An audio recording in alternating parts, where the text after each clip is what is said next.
Welcome to the Shakedown Sound Series. In this series, we're going to share with you envelope filters by some of our favorite manufacturers. Join us on this long, strange trip.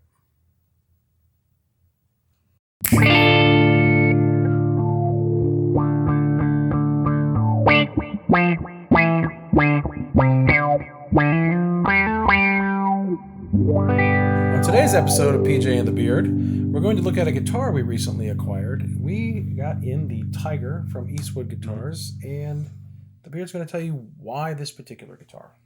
So, and we'll make this episode part of the Shakedown Sound Series too, Right. which is all about envelope filters.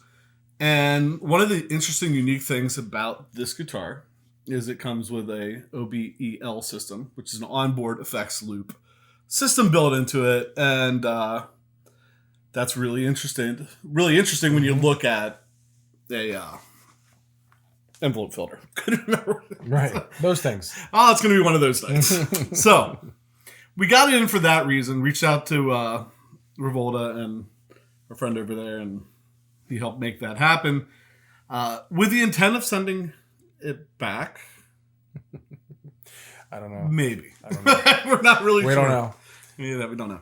So I want to start with this too, because in doing some research for this episode, I was on one of the boards where they were talking about this guitar. Right. And somebody made the comment, they said, it was almost like, if you're going to buy that guitar, you better be able to play it. Otherwise, poser. Right. So, and expressly better be able to play it like Jerry. Right. And so, I mean, I was thinking about that, like, so if you buy a Strat, you better be able to play it like Hendrix. Jimmy, right? Yeah, or David Gilmour, or Eric Clapton, or, because so many of the players that we look up to that maybe inspire us in the guitar choices we make, we don't necessarily have to play with them. Right. Play them like that. And then I was also thinking about a lot of interviews and stuff I've watched over the years from Jerry, that I can't imagine that he would, I don't want to speak for somebody I've never met, and will never meet at this point. I just can't imagine he would feel that way. I would think that he would want you to take it for what it is, a tool to make music, Right. and make the music that you want to make. And maybe inspire you to do something. Right. So that's the story behind it. It is cool, like a lot of times you see stuff and it's better in person. And I think it's better in person. And we're going to get, I think, right into the specs.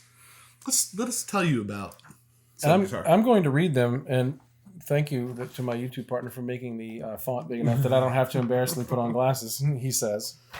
So, as you can probably see, it's got a darker top. So it's a walnut top with maple underneath and a back poly finish. So maple with walnut top. You can see that and maples. Yeah. It's ebony bound with pearloid inlays. While we had on the back, you can see it's a set neck with a basic C shape. Again, maple and walnut with a dual truss rod, which we have not explored yet because we're not going to really toy with something that was sent to us. Yeah, we'll take that to somebody else. Right. So it's a 25.5 inch scale length. The nut width is 1 5/8 inches. And here's part of where it gets interesting, right? So the pickups, there's 3 pickups, as you can see. The neck pickup is a Valco custom HS2 mod 43 AWG / 14.9K. Wow. 14.9K. You heard me say that. I don't feel like I have to say 14.9K. Alnico V double bobbin pickup. So expounded on that because we were talking, and we've had other guitars that we played, and most of our single coil things are probably more along a vintage style, if you will. We don't have a super lot hot output pickups. We did have one in from Alsip that has a hot pickup. We're like, what do we do with this, right? So 14.9 could be as much as 2 times that of the output of a vintage Strat pickup, depending on if you're looking at the neck, the middle, or the bridge, and what kind. So hot output in the neck, proven by the middle pickup is a Valco Custom Super 2 Mod 42 AWG 8.2K ceramic 4-conductor pickup. And in the bridge, Valco Custom Super 2 Mod 42 AWG 8.6 ceramic 4-conductor. So really, really hot in the neck. And then the controls. Even hot humbuckers, I think. Yeah. Yeah. And one of the unique things that Jason mentioned in the beginning was the controls, the OBEL effects loop, 1 volume, 2 tone, and a 5-way blade. Very familiar Strat-like. The Wilkinson nickel chrome matching, it says Wolf Guitar brass pickup ring. So there. And special features, built-in Transwarp drive preamp gain with 9-volt battery, which I think we're going to get into a little bit later. So really unique as far as the output of the pickups, the 5-way switch, but then there's some toggle switches on there that do some interesting things as well. So that are the specs. Those are the specs. And this, I mean, it took us by surprise, I think, when we first got it out, because it was driving like every amp we put it into. Right. And so right now for the first part, I think it's worth saying the buffer, that internal buffer is turned all the way down. Right. But we will come back to that and show you what that's like.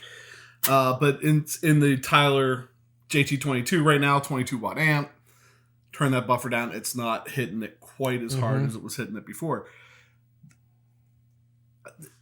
Always have kind of gravitated towards kind of lower output pickups. I got a Les Paul once that had really hot pickups in it, and they were out. Like I played it once live, and they were out. Found something lower. But getting this with the Jerry thing in mind has kind of opened my eyes just a little bit to how he got that sound. Right. That clean single note lead that he would play, and how he would get that tone that he got. Right. You can't get it without. It made sense to me too, because I jokingly said in one episode, more like a deadhead, more like a bedhead, right? So one night after we played this, we sat right back here on the couch, and you took me through a little like Jerry rabbit hole on YouTube, and I'm like, okay, I see it too. Like when the way the second you hear his tone after playing this, you're like, oh, that makes sense. Yeah. So let's talk pickups and sounds. We have volume knob, tone knob. The first tone knob is your middle pickup. So, I mean, even if we just... If I was on the middle pickup. I played with it last, my bad.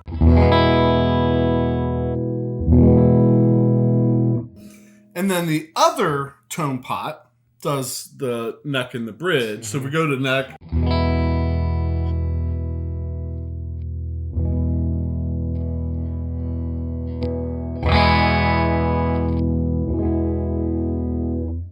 Now, that back tone pot feels like there's a bump halfway.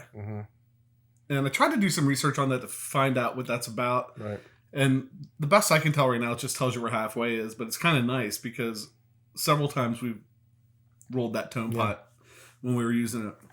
So, and I don't know if I'm opening up Pandora's box here to prove that I'm not a big, huge Jerry fan in the sense that I know a lot about him. But I don't know if he ever played with that volume, that tone pot much, that maybe he needed a reference of where it was. Right. Was he taming any part of this beast with some of these pickups? I don't know. And we don't even know if that was on his guitar. Right. It's theory from me.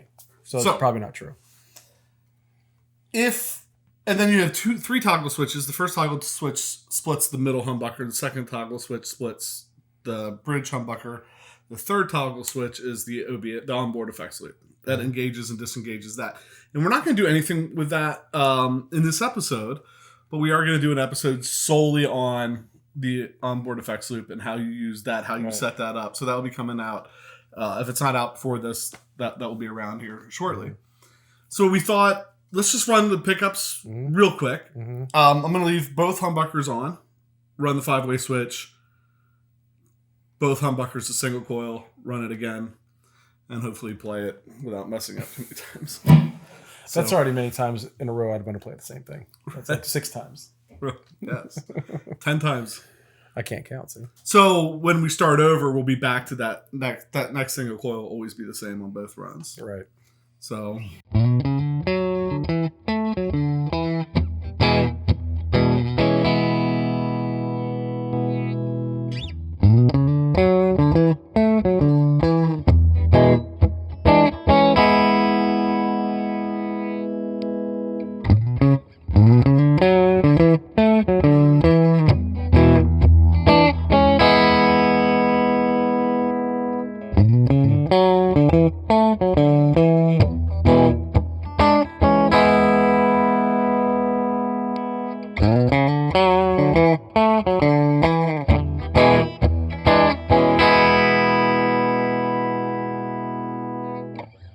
Switching both to the single.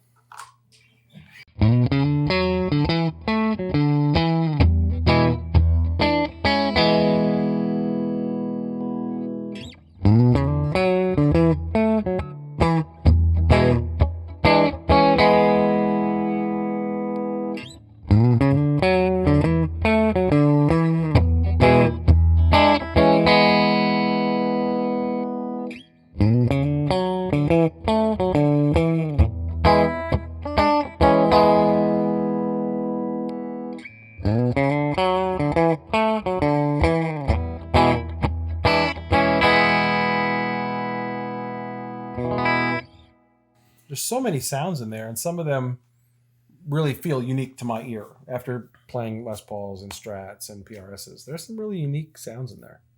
We were saying that this very well might be the most unique sounding guitar that's in the room. Right.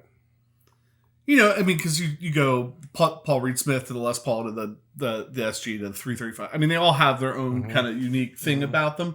But this sounds so much different than everything else, which is one of the reasons that we're thinking that it might be worth.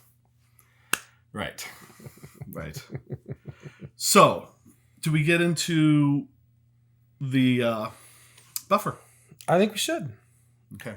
So, to get in the buffer, there's this nice little aluminum plate on the back. Aluminium for our friends across the pond. We need to take that off real quick. So I'm going to tell some jokes while he does that. Then we'll be right back. All right, so we're back. I hope you enjoyed my jokes. I'll try and put a close-up picture of this because there's a lot going on in there. There's a lot going on. But nice and tidy. Looks good. You got your battery compartment. This must be our buffer. And there's a little trim pot in here like you'd find inside a pedal. Mm-hmm. And right now, like I said, that's turned all the way down. So I'm going to hand that to Pat. Oh, boy. Pressure. And let him just take a couple strums on it. Right now it's in the Tyler JT22, but I think we're going to switch it over to the Classic 30 just to get a little more headroom out of it. And so we'll let you do a couple strums on that, and then I'll switch amps so they can hear what it sounds like all the way down on the PV.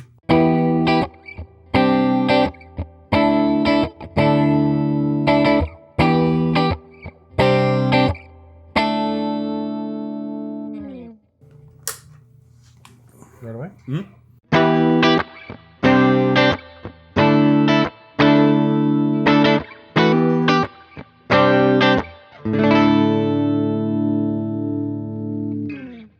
Definitely a little different sound. So he's going to hold it up.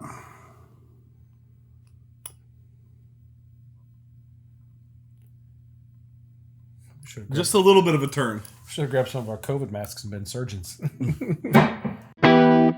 We want to back up at the Tyler? Yeah, we'll stand back in the PV, okay.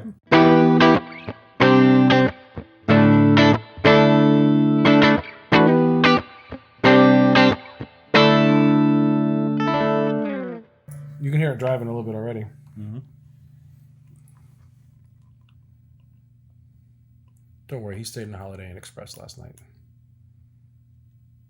A little bit of a turn.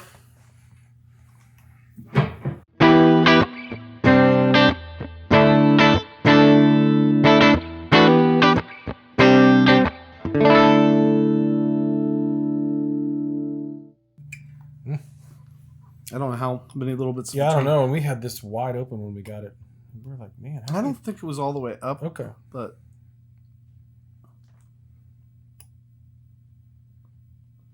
that should be a little bit more. Mm-hmm. It's hard to tell.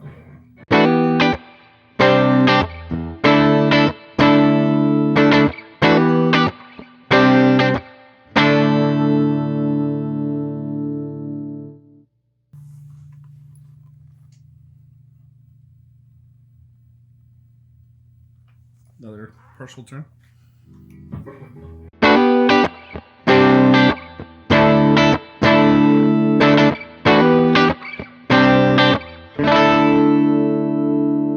It's starting to drive a little bit more. It is, yeah.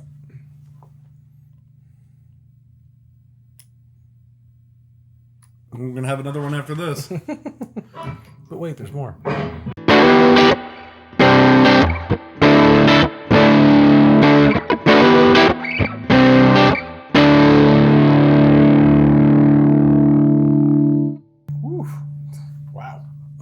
I think we go the whole way up. I think we should.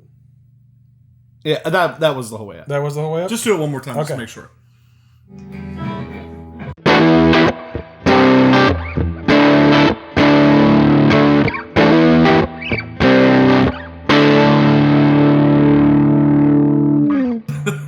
Oof, man. All right, I'm going to turn it back down. So, I can't even imagine what that would have done to the Tyler. Oh, Tyler would be like, oh. even the Classic 30. Mm-hmm. Now, here's what we're thinking. then we have nothing to back this up. Oftentimes we have nothing to back this up. It's just you're watching. Two people. We fact checked each other. Sounds good to me. Jerry would use, I believe, 100-watt amps. Yeah. Like Fender Twins. Early on, Fender Twins went to Boogies at some point, went to some other things at some point. There's all kinds of information out there if you want to know exactly. But would have had a heck of a lot more headroom. So a hot signal isn't going to drive that as quick as it's going to drive a 22-watt or a 30-watt amp. Mm-hmm. So we think that the buffer, that if we had more power, if we had 100 watts, right, we could push that buffer a little higher. And when we first started turning it up, a clarity does come in there. Mm-hmm. And that, I think, is that kind of Jerry thing, right? Yeah. That clarity of the notes, more sustained on them, probably more, they ring out more. So that does happen. And I think with more headroom, so if you have an amp with more headroom on it, that pushing that buffer a little bit harder than we're pushing it in the beginning probably would be really good. And I'm not even sure collectively what the highest watt amp we have is to even try this at some point, not tonight, but to even know. I'm not over 50 or 60. Yeah, I don't think I'm above that. So. But even me just thinking through what Jason just said and having played pretty much my first foray in envelope filters was recently. And so just the dynamic of when you hit them, how they respond, and when you don't hit them hard, how they respond, I can see that being part of this equation too, even without the OBEL, the OBEL, even without that piece, just the way the pickups would make an envelope filter respond. Right, because not that Jerry only played envelope filters, right, but that was a big part of what happened there. An envelope filter wants that. It wants a strong signal. Mm-hmm. You want to put it like front of your chain, first thing in. You want to hit it hard, but even with that in mind, with that buffer turned way up, when we first got it into a smaller wattage amp, yeah, it was almost too much. It was pushing it. The envelope, we couldn't get that kind of... Could have clean quack. It was always a... Aflac! It was Gilbert Godfrey was in there.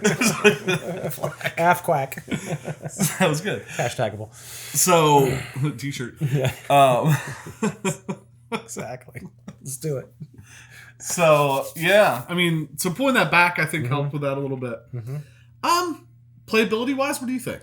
I thought it was great. Right out of the box, did nothing to it. At all. I think it's got like, it's, what did it say, a soft C? Is that what they call it? A basic C. I mean, the neck's pretty comfortable for me. I got different neck shapes on different guitars. I feel like the string spacing, the scale length is probably not too dissimilar from a PRS, which we refer to those a lot because collectively. Would it be more Strat? I would say it leans more to like a Fender scale length.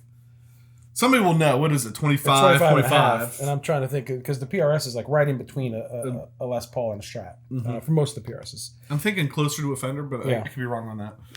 I think it's really playable for sure. And just the pickup selections are unique. I feel like it has a real long headstock too.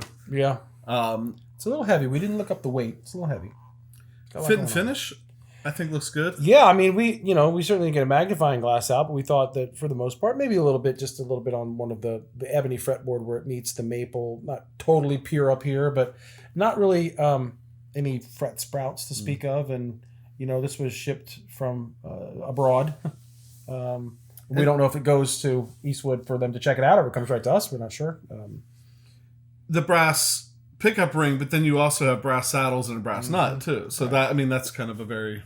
Right. For this type of guitar. And the neck through, like that really helps the ringing and the sustain. Outside of the hotness of the pickups, this guitar wants to go. We haven't had any tuning issues so far. Original strings we got it with. We haven't done anything to it except plug it in and play it and adjust the trim pot. I think we should play it. I think each take a pass or something on it. Okay. I got to figure out. So I'll pause and then... Yeah, pause.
cousins played well together. So I tried to get on the single, had it split for a little bit, flipped it up. Barber Electronics direct drive and a Dispatch Master. This is where the roadies come and switch breaker. guitars. I'll get my foot out of here so we don't clank them together. Somebody, probably should have just played it clean, but... Oh, man down. Hold on. There we go. Same thing? I think so.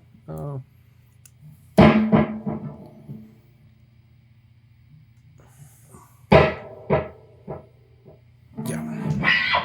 All right. You're all pickups? Yeah.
I'm going to put my pick in the trim pot and let's blow up the nuclear codes there. So very purposely not trying to be right anything like Jerry. But yeah, that's the point, I think, in every episode we like to stop and just say thanks everybody for taking the time to subscribe, click the notification bell, hit the like button, leave a comment down below, stop out, see us on Instagram or Facebook. Anytime you engage with us, really helps the show out, and we really appreciate that. And I think with that, I'm PJ on behalf of the Beard, reminding you no matter what you hear, you never have too much gear.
I'm PJ on behalf of the beard, reminding you about.